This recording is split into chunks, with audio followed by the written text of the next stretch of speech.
Good morning, good evening, good afternoon, everyone. This is Brother Benson Media, and I want to welcome you to our podcast this time round. And we want to look at the issue of Morara with the KRA. I hope all of you saw the issue of Morara not paying his taxes. He has been evading tax, and as a politician, this one it might be having a meaning because looking at how Morara has been doing business based on the data that have been shown by the KRA, it took them so long to know that Morara was not paying his taxes. That is okay because majority of people usually, especially those who are in business, people usually evade tax. You know, so we cannot fault them for investigating Morara for not paying tax because it is a requirement, especially for a citizen of any country. If you're doing business, you have to pay tax to the government. Yeah, and if you fail to pay tax, um, that's like a criminal offense, and in some countries it's called the felony. And you have to be persecuted for that, and you can even be jailed for that, or you can be fined for the years. But let's take a case for Morara. Morara is a politician and a young person who has majority of following and has aspirations to become the next head of state or the next president at a younger age. And the politics might be playing part in it.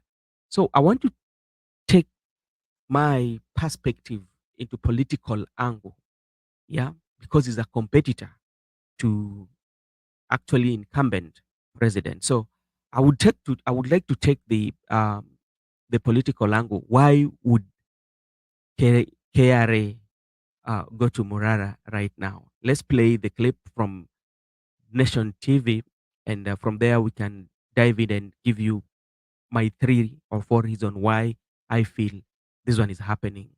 The KRA versus Morara.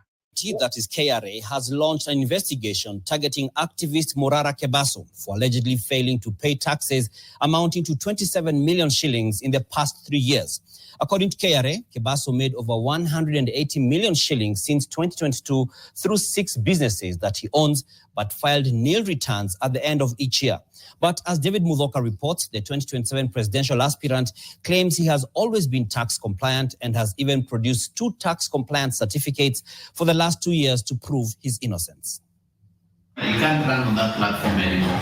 The 29-year-old activist and businessman is on the spot over tax evasion allegations. A notice of tax investigations written to Morara Kebaso by the Kenya Revenue Authority and seen by NTV reveals that the 2027 presidential aspirant allegedly made a total of 186,354,027 shillings between 2022 and 2024, which he did not declare by filing nil tax returns. For example, in 2022, the taxman states that Kebaso made 9,541,419 shillings. In 2023, KRA states that Kebaso made 31,938,376 shillings, while last year he made 144,874,232 shillings. According to KRA, in 2022, Kebaso should have paid value-added tax amounting to 1,316,058 shillings, but did not. In 2023, he should have paid tax amounting to 4,405,293 shillings, but failed to do so. And last year, he should have paid tax amounting to 19,982,653 shillings, but again failed to do so. On top of the 25,704,004 shillings in unpaid value-added tax is 1,376,988 shillings in unpaid income tax, bringing the amount of tax not paid by Kebaso in the last 3 years to 27,080,992 shillings. The taxman has cited Kebaso David Morara, Agro Digital Enterprise, Morara Home Furniture, Luku Fashion, Morara Properties Limited, and Backtent Security Limited as the 6 businesses that the businessman owns. Further, KRA has listed 6 motor vehicles that Morara owns, among them a van, a Land Cruiser pickup, a Land Cruiser Prado, a Volkswagen Passat, a Captain Tuk-Tuk, and a TVS motorcycle. Katika serikali hii Morara has, however, maintained his innocence, saying that he has always paid his taxes and has even produced 2 tax compliance certificates for 2023 and 2024 that the KRA issued to him, giving him a clean bill of health. David Mudhoka. Okay, thank you so much. That is Morara there versus KRA. You know, when you look at the political history, especially those who have been in politics or those who have been vying positions, sometimes you find like such like government agencies have always been used for uh, for purposes of political sabotage, if I may call it, because it's not the first time. Remember the Keroche lady, what happened? So, what could have informed the KRA to probe Morara? Because when you look at that, how many years were those? And those years were when the president came into power. And remember, when president came into power, he was so much into tax, which means tax evasion. If Morara was evading tax during the time when president came into power, he could have not um, evade the tax for such so long for a year from 2022 to 2023 to 2024. So that is almost 3 years. Yeah. And this is coming at a point whereby Morara has been very vocal, especially with the diary vampire. He's been a very strong critic of the government. So, in terms of politics, what does this one mean for Morara? I think one is to clip his political wing because, you know, when the government agency starts to go after you, especially with things to do with the tax evasion, it's a serious offense. That is one. And it deals with your money. So the first thing that they will do for you to be investigated, your accounts will be frozen. First, freezing your accounts. And that one will mean, one, your facilitation.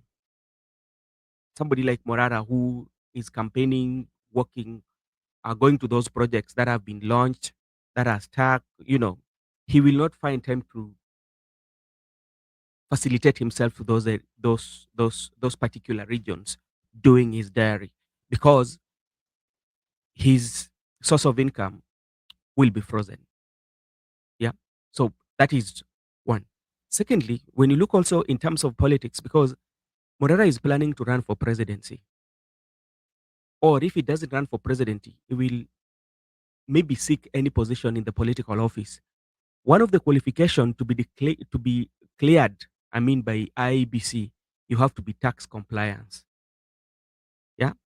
So he might be cleared in all government agencies, but when it comes to KRA, he will not be cleared. One, because he has been evading tax, and what that does one mean, that one will mean Morara will not run for any political office because the time will be so short to clear his name or even to battle them in court. So, in terms of political angle, that's what I'm looking at. I'm looking at how this will affect his roadmap to political or the presidency that is intending to run in 2027.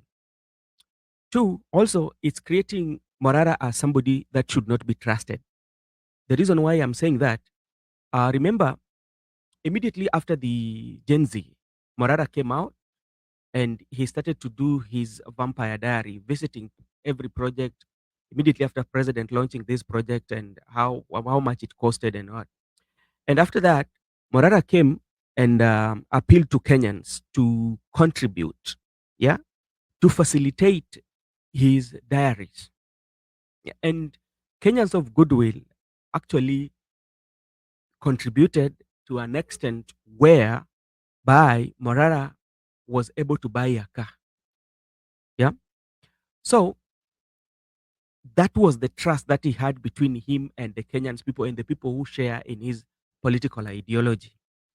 And remember, recently, there was also that the members who were with him in his inject party, young people who left,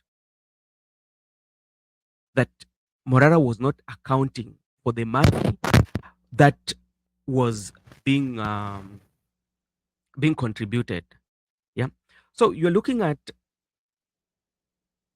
Morara, who has been asking Kenyans to contribute or to facilitate creating awareness and unearthing those unstalled projects, and a Morara who has billions of shillings. One, he doesn't pay taxes. So that one is bringing the mistrust and putting him as somebody who should not be trusted. So that's a thing in terms of politics. Yeah. So is being brought up as somebody who is not trustworthy. That is somebody that cannot account and he cannot deserve to be a leader. And also, something that also we are looking at, look at who is now at the KRA, the former governor for, the governor for Nyandarua, yeah, Nderitu, Nderitu. And what was the main purpose for him for him being employed? Because they were employed immediately after the president talked to the former president Uhuru Muigai Kenyatta. So they are among the President Uhuru Kenyatta allies who have been brought in the government. But politics, everything that happened at his meaning. So apart from serving Kenyans in the KRA, you also have to do your political duties. And one of the political duties was to make sure the competitors of the boss, there's a way in which you can slow them down or find a way of clipping them, as I said in my early submission. So it also gives you the insight why the allies were brought in, so that anybody who is going against the boss and he's a threat, how can you make sure that that obstacle is eliminated in a very intelligent way before we reach the destination? So those are my thoughts. Those are just political. I'm looking at them in terms of political angle. Morara being somebody who will be running for an office. So that's my thought. If you're new here, kindly please, you can subscribe to this channel and support what we are doing. Thank you so much, and may God bless you. This is Brother Benson Media. Thank you so much.